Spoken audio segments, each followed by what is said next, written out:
Hello everyone. तो एरोडो की series में आपका वापस से स्वागत है और क्वेश्चन नंबर 1.82 आज हम लोग डिस्कस करने जा रहे हैं। बढ़िया क्वेश्चन है, अच्छा क्वेश्चन है। और इस क्वेश्चन की भी खास बात यह है कि ये भी किसी न किसी और मेथड से होगा न्यूटन्स लॉज ऑफ मोशन के अलावा। वो भी आपके साथ ज़रूर से डिस्कस करूँगा, लेकिन पहले न्यूटन्स लॉज ऑफ मोशन से ये क्वेश्चन कैसे होगा ये डिस्कस करने जा रहा हूँ। तो बच्चों, यहाँ पर इसी का फ़ायदा उठा लेते हैं जो क्वेश्चन में डायग्राम दिया गया है। एक्सीलरेशन पूछा गया है वेज का एक्सीलरेशन निकालने के लिए हम लोग मान लेते हैं कि वेज का एक्सीलरेशन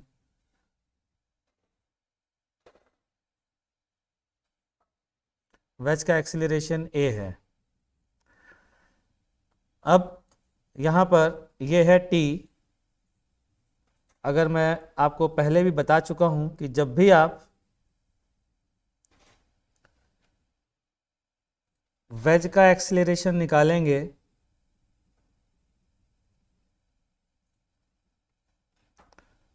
तो आपको विद पुली वेज का डायग्राम बनाना है। और विद पुली अगर बनाना है तो ये आएगा टेंशन एक और ये आएगा टेंशन एक। सब आपने वेज का एफबीडी क्यों बनाया? क्योंकि वेज का एक्सीलरेशन बच्चों पूछा गया है। तो मान लेते हैं एक्सीलरेशन ए इस डायरेक्शन में है। ये हो गया नॉर्मल फोर्स एन, 1 ले सकते हैं इसको। और क्योंकि एक और नॉर्मल आएगा नीचे सरफेस से एन डैश, और नीचे इसकी ओर एम जी आएगा, जिसको मैं बहुत महत्व नहीं दे रहा हूँ क्योंकि वर्टिकल डायरेक्शन में इक्वेशन लिखने का मुझे फ़ायदा नहीं दिख रहा है। ये है अल्फा एंगल। तो हॉरिजॉन्टल डायरेक्शन में बच्चों अगर इक्वेशन लिखूँ तो क्या इक्वेशन आएगी? ये आएगी T minus T cos alpha plus N sine alpha equals to capital M A. ये है हमारी इक्वेशन नंबर 1 बच्चों। ठीक है। अब हम लोग तीन अननोन के चक्कर में फंस चुके हैं। एक है टेंशन, दूसरा है एन और तीसरा है एक्सीलरेशन।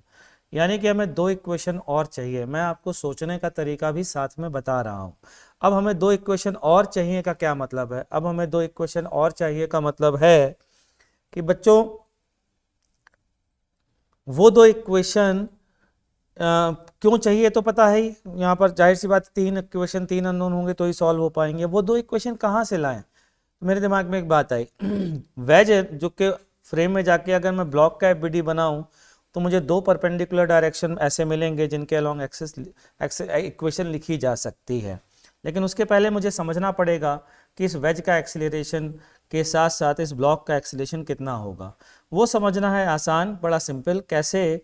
कि मान लीजिए वेज टी टाइम बाद एक्स आगे गया, और वेज अगर एक्स आगे गया तो यहाँ से आप देख सकते हैं बच्चों कि x amount of string slack हो जाएगी, लूज हो जाएगी, ढीली पड़ जाएगी। तो इसका मतलब है ब्लॉक वेज के रिलेटिव एक्स नीचे जाएगा। दैट मीन्स इसका मतलब ये है कि अगर मैं वेज के फ्रेम में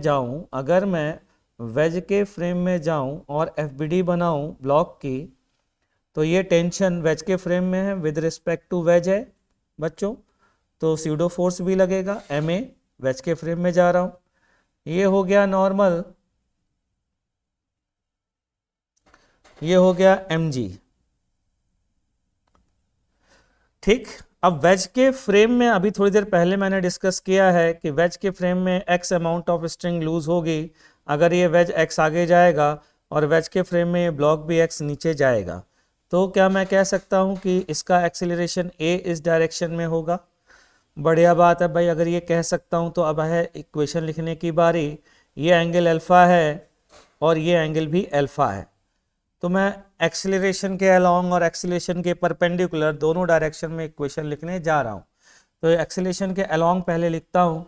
ये इक्वेशन आएगी बच्चों M A cos alpha plus M G sine alpha minus T equals to M A. क्यों ना हम ए वाले टर्म को ए की तरफ ले जाएं, तो यहाँ से इक्वेशन आती है M G sine alpha minus T equals to M A 1 minus cos alpha. ये है इक्वेशन नंबर 2। अब मैं परपेंडिकुलर डायरेक्शन में इक्वेशन लिखना चाहता हूँ बच्चों, इस डायरेक्शन में इक्वेशन लिखना चाहता हूँ। तो क्या इक्वेशन लिखूंगा? मैं लिखूंगा N plus M A sine alpha minus M G cos alpha equals to 0। तो यहाँ से इक्वेशन आती है N M G cos alpha minus N equals to M A sine alpha. ये है हमारी इक्वेशन नंबर 3। अब थोड़ा दिमाग लगाएं और सोचें कि किस तरीके से इक्वेशन 1, 2 और 3 पर काम करें ताकि चीज़ें एलिमिनेट होना शुरू हो जाएं। तो ध्यान से देखिए, यहाँ पर टर्म आ रहा है t1 माइनस कॉस एल्फा, जो कि इक्वेशन नंबर 2 में नहीं आ रहा है। तो इक्वेशन नंबर 2 में अगर मैं 1 माइनस कॉस अल्फा का मल्टीप्लाई करके इक्वेशन नंबर 1 से ऐड करूं तो काम बन सकता है, टेंशन गायब हो सकता है। ठीक है। दूसरा कि फिर तीसरी इक्वेशन को जोड़ करके n को भी गायब किया जाए, तो देखो यहाँ पर n साइन अल्फा आ रहा है, तो क्यों ना इस इक्वेशन में प्लस n साइन अल्फा ऊपर वाले में आ रहा है, नीचे वाले में माइनस n आ रहा है, तो क्यों ना इसमें साइन अल्फा का मल्टीप्लाई करने के बाद 1 से जोड़ दिया जाए। मतलब मैं ये कहना चाहता हूँ equation 1 plus 2 into 1 minus cos alpha plus equation 2 plus 3 equation into sine alpha. ये करने से क्या होगा बच्चों, यहाँ से t1 माइनस कॉस अल्फा इसके t1 माइनस कॉस अल्फा से कैंसिल हो जाएगा, और ये n साइन अल्फा का प्लस यहाँ के माइनस n साइन अल्फा से कैंसिल हो जाएगा। तो बचेगा क्या, मैं सीधा लिखने जा रहा हूँ, ये दोनों नहीं बचेंगे, बचेगा ये वाला, लेकिन मल्टीप्लाई होने के बाद। तो मैं इक्वेशन लिख रहा हूँ M G sine alpha into 1 minus cos alpha.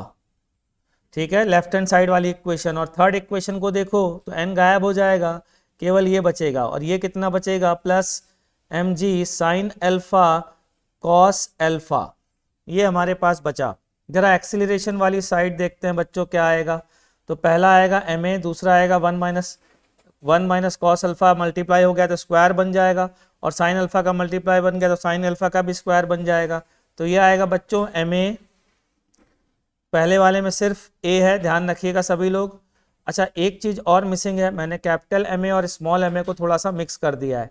ये वाले में कैपिटल एम ए है और बाकी दोनों में स्मॉल एम ए है, तो इसका थोड़ा सा ध्यान रखना है हमको।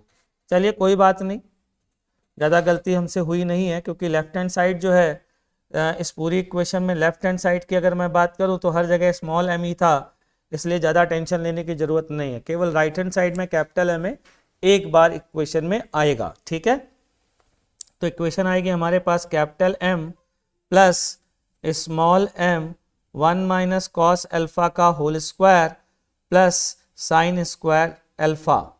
अगर ध्यान से देखो तो इसको ब्रैकेट में बंद कर सकते हो, स्मॉल एम कॉमन ले सकते हो। ठीक, क्योंकि दोनों में स्मॉल एम आया था। तो यहाँ से बच्चों एक्सीलरेशन की वैल्यू है, आइए इसको सिंपल फॉर्म में कन्वर्ट करना चाहते तो कर लीजिए, आपकी मर्जी है, लेकिन आंसर तो भैया यही आएगा। वहाँ से देखिए M G sine alpha minus cos alpha एक कैंसिल हो रहा है, तो एक्सीलरेशन की वैल्यू आती है एम जी साइन अल्फा, ठीक है, डिवाइडेड बाई, क्योंकि M G sine alpha cos alpha ये वाला कैंसिल हो जाएगा भैया ये वाले टर्म से। नीचे क्या आएगा, m प्लस स्मॉल m के साथ जरा देखो खोल करके, ये बनेगा इसका expansion 1 plus cos square alpha minus 2 cos alpha plus sine square alpha. बच्चों sine square alpha plus cos square alpha तो 1 होता है, तो ये इक्वेशन तो 2 1 माइनस कॉस अल्फा बननी चाहिए कि नहीं। तो इसको लिख सकते हैं m plus 2 small m 1 minus cos alpha. ये है आंसर हमारा, और ये था क्वेश्चन। तो बढ़िया क्वेश्चन था, कैलकुलेटिव था थोड़ा सा, अगर मैं न्यूटन्स लॉज ऑफ मोशन से सोचता हूँ। अदरवाइज किसी और मेथड से क्या होगा अभी तो कुछ नहीं कहना चाहता। ये है क्वेश्चन को सॉल्व करने का तरीका। उम्मीद करता हूँ मज़ा आया होगा बच्चों। तो मिलते हैं किसी नेक्स्ट क्वेश्चन के साथ इरोडो के अगले वीडियो में। धन्यवाद।